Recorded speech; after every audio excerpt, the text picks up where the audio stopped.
എല്ലാവർക്കും നമസ്കാരം. ഇന്നത്തെ സംസാരം വോട്ടവകാശത്തെക്കുറിച്ചാണ്. ഒരു നിയമസഭാ തെരഞ്ഞെടുപ്പിന്റെ ചൂടുപിടിച്ച അന്തരീക്ഷത്തിന് അല്പം ശമനമുണ്ടായ ഒരു സാഹചര്യമാണിത്. വോട്ടിംഗ് കഴിഞ്ഞു, എല്ലാവരും ഫലപ്രഖ്യാപനം കാത്തു നിൽക്കും. വോട്ടവകാശത്തെക്കുറിച്ചുള്ള ഈ സംഭാഷണം സത്യത്തിൽ ഈ കഴിഞ്ഞ തെരഞ്ഞെടുപ്പൊന്നുമല്ല നിമിത്തമായിട്ടുള്ളത്. സുപ്രീം കോടതി കഴിഞ്ഞ ദിവസം പുറപ്പെടുവിച്ച ഒരു വിധിയാണ് അതിന് നിമിത്തമായിട്ടുള്ളതെന്ന് പറയട്ടെ. ആ വിധിയെക്കുറിച്ച് ഞാൻ വഴിയെ പറയുന്നതാണ്.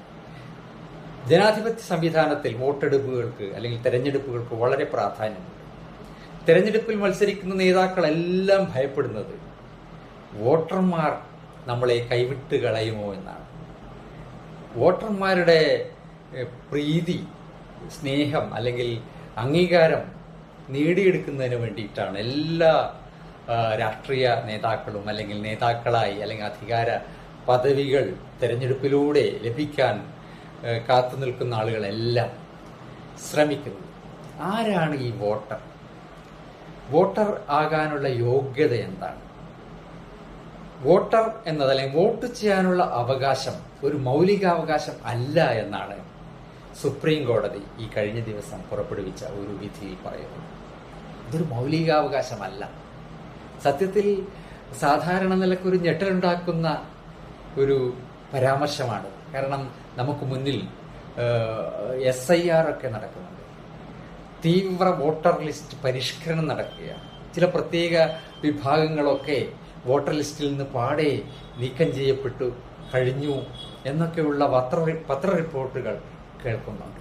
സത്യത്തിൽ ഈ പരാമർശത്തിന് അത്തരം കാര്യങ്ങളൊന്നുമായി പ്രത്യക്ഷ ബന്ധമില്ല എന്നാണ് എനിക്ക് ആദ്യം പറയാനുള്ളത്. ഇതൊരു പുതിയ കാര്യവുമല്ല. നമുക്കറിയാം, പാർലമെന്റിലേക്കും നിയമസഭകളിലേക്കുമൊക്കെയുള്ള തെരഞ്ഞെടുപ്പിൽ റെപ്രസെന്റേഷൻ ഓഫ് പീപ്പിൾസ് ആക്ട് പ്രകാരമാണ് നമ്മുടെ വോട്ടവകാശം നിശ്ചയിക്കുന്നത്. ഇന്ത്യയിലാണെങ്കിൽ പ്രായപൂർത്തി വോട്ടവകാശമാണ്. പ്രായപൂർത്തിയായ ആളുകൾക്കാണ് വോട്ടവകാശം. എന്നാൽ നമുക്കറിയാം, ഇപ്പം സഹകരണ സംഘങ്ങൾ അതുപോലെയുള്ള സ്ഥാപനങ്ങൾ, അവിടെയൊക്കെ വോട്ടർ ലിസ്റ്റ് വോട്ടർമാരാകുന്ന ആരാണ്? അവിടുത്തെ ബൈലോ പ്രകാരം അംഗത്വം ലഭിച്ചിട്ടുള്ള ആളുകളാണ്. അപ്പോൾ ഇതിൽ നിന്നാണ് മനസ്സിലാകുന്നത്, വോട്ട് ചെയ്യാനുള്ള അവകാശം അല്ലെങ്കിൽ തെരഞ്ഞെടുപ്പിൽ മത്സരിക്കാനുള്ള അവകാശം പ്രത്യേകമായ നിയമങ്ങൾ പ്രകാരമാണ് എന്നാണ്.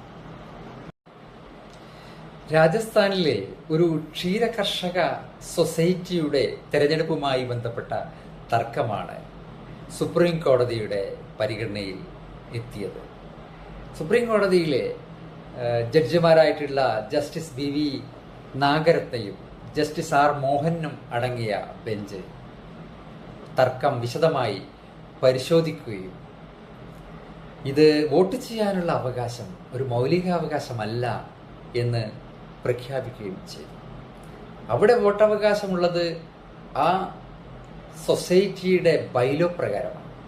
അവിടെ മത്സരിക്കാനും അവിടെ വോട്ട് ചെയ്യാനുമുള്ള അവകാശം നിർണയിക്കുന്നത് ആ ബൈലോ പ്രകാരമാണ്. ആ ബൈലോ നിയമം തന്നെയാണ്, പക്ഷെ ആ സൊസൈറ്റിയുടെ നിയമമാണ്. അവിടെ വോട്ട് ചെയ്യാനോ അല്ലെങ്കിൽ മത്സരിക്കാനുമുള്ള അവകാശങ്ങൾക്ക് ഒരു റിട്ട് ഉത്തരവ് പുറപ്പെടുവിക്കാൻ പറ്റില്ല എന്നാണ് ജസ്റ്റിസ് നാഗരത്നയും ജസ്റ്റിസ് R മോഹനും അടങ്ങുന്ന ബെഞ്ച് പറഞ്ഞത്. കാരണം അത് ഒരു റിട്ട് ജൂറിസ്ഡിക്ഷനിൽ വരണമെങ്കിൽ അതൊരു മൗലികാവകാശത്തിൻ്റെ ഫണ്ടമെന്റൽ റൈറ്റിൻ്റെ ഒരു വയലേഷൻ ഉണ്ടാകണം. അത് പക്ഷെ അങ്ങനെ ഒരു മൗലികാവകാശമല്ല വോട്ട് ചെയ്യാനുള്ള അവകാശം.